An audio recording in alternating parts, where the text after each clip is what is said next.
தங்கம் தென்னரசு அவர்கள் சொல்றாரு, ஓகே 13 லட்சம் நீங்க சொல்றீங்க. ஒருவேளை தாவேக்கா வந்து 5 ஆண்டுகள் ஆட்சி செய்யறாங்க அப்படின்னா 20 லட்சம் கடன் வரும்னு நான் சொல்றேன். 20 லட்சத்துக்குள்ள நீங்க முயற்சி செஞ்சு முடிஞ்சா அது 20 லட்சம் வராம நீங்க பாத்துக்கங்க அப்படிங்கிற ஒரு சவால் விட்டுருக்கிறாரு. இது எப்படி பாக்குறீங்க? தங்கம் தென்னரசு கடன்கிறது வாங்காத நாடு கிடையாது, வாங்காத மாநிலம் கிடையாது.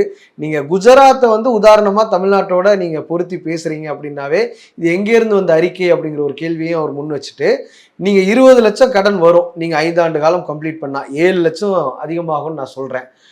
நீங்க முடிஞ்ச அந்த சவாலை ஏத்துக்கங்க அப்படிங்கிற ஒரு சேலஞ்சையும் பண்ணியிருக்கிறாரு. எதிர்கட்சின்ற முறையில வந்து அவர் சொல்றாரு, ஆல்ரெடி நம்ம இவ்வளவு கடன்ல இருக்கோம். இப்போ நம்மளோட எய்மே வந்து அந்த கடனை அடைக்க தான் இருக்கும். இப்போ எல்லா ஜியோ பாலிட்டிக்ஸ் எல்லாரையும் பார்த்தா இதெல்லாம் கன்சிடர் பண்ணி எக்ஸ்டர்னல் ஃபேக்டர்ஸ்லாம் கன்சிடர் பண்ணி தான் இதெல்லாம் ஒன்றா இம்ப்ளிமெண்ட் பண்ண முடியும். வந்து அதான் சொல்றேன், மற்ற அரசாங்கத்தை விட விஜய் அவர்கள் அரசாங்கத்து மேல மக்களோட எக்ஸ்பெக்டேஷன் ரொம்ப பயங்கரமா இருக்கு. கண்டிப்பா. ஸோ எக்ஸ்பெக்டேஷன் ரொம்ப அதிகமா இருக்கு. ரியாலிட்டின்றது வேற.